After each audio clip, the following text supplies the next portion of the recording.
प्रियजन, आज आपके समक्ष मेरी एक नई रचना मैं मानव हूँ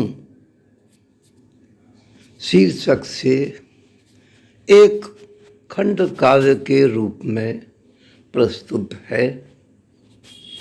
आज इस प्रकरण में मैं अपनी ओर से इस खंड काव्य की एक पृष्ठभूमि, एक भूमिका आपके समक्ष रख रहा हूँ। मैं मानव हूँ खंड काव्य, अपनी ओर से अपनी बात। अपने बचपन से ही हिंदी भाषा साहित्य मेरे प्रिय रहे और उनके प्रति मेरा ये प्रेम आगे आगे बढ़ता ही रहा। इसी का परिणाम हुआ कि मैंने अपने भावी जीवन में आयुर्वेदाचार्य के पाठ्यक्रम को भी छोड़कर हिंदी भाषा का अध्यापक बनकर अध्ययन और अध्यापन करने कराने को अपना लक्ष्य बनाया और इसी उद्देश्य की पूर्ति हेतु मैंने प्रयास किया। सादर स्नातक हिंदी विषय लेकर किया, स्नातकोत्तर हिंदी साहित्य में किया। ईश्वरीय कृपा रही कि उन्होंने मेरा मन वांछित कार्य देर से ही सही मुझको प्रदान कर दिया। मैं हिंदी भाषा साहित्य का विद्यालयी प्राध्यापक भी हो गया। भाषा साहित्य अध्ययन अध्यापन करते कराते हुए वह स्नातकोत्तर ही नहीं, स्नातक स्तर के छात्र जीवन से ही मेरा विशेष लगाव महाकवि जयशंकर प्रसाद जी, श्री सुमित्रानंदन जी पंत के प्रति रहा। मैं पंत जी के प्रकृति चित्रण से प्रभावित हुआ।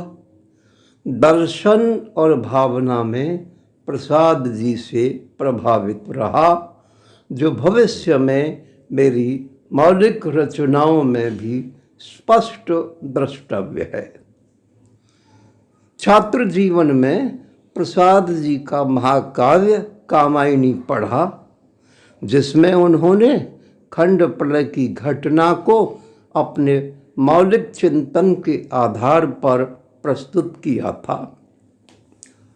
उन्होंने बताया कि देव जाति की स्वेच्छाचारिता से खंड प्रलय की घटना घटी।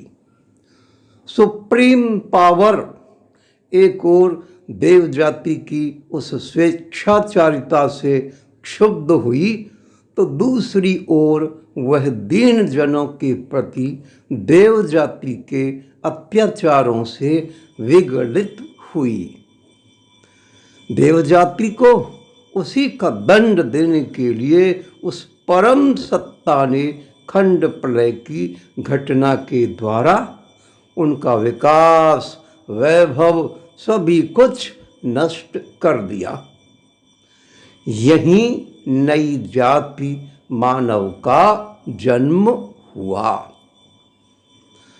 वहीं मैंने यह भी जाना कि देव जाति, जिसको हम मानव जाति के लोग इतना महान समझते आए हैं, उसमें भी विकृति और विकार हुए। आगे अध्यापन करते कराते समय महाकवि व राष्ट्र कवि श्री मैथिली शरण जी गुप्त का खंड काव्य नहुष पढ़ा।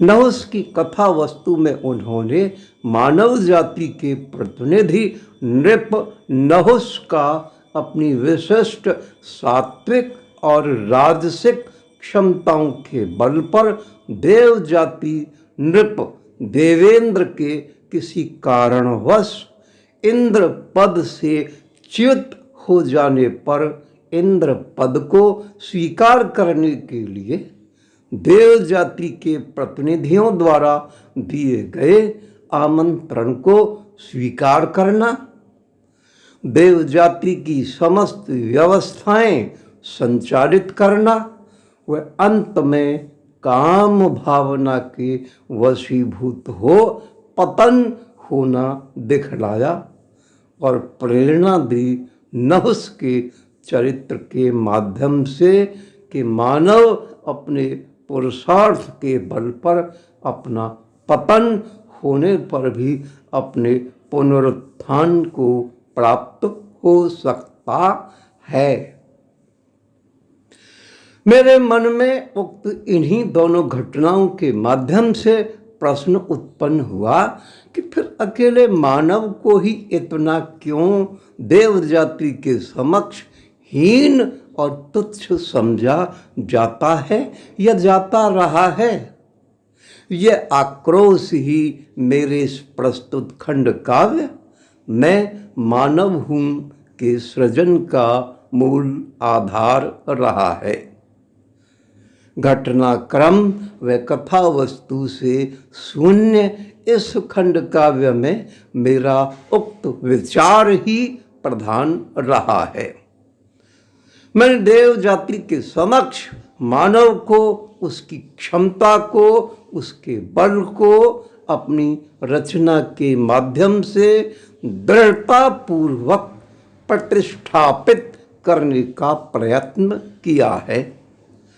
मैं कहाँ तक अपने विचार को प्रतिष्ठापित कर पाने में सफल हो पाया हूँ, यह सुविज्ञ सुधि समीक्षक की समीक्षा पर ही निश्चित हो पाएगा।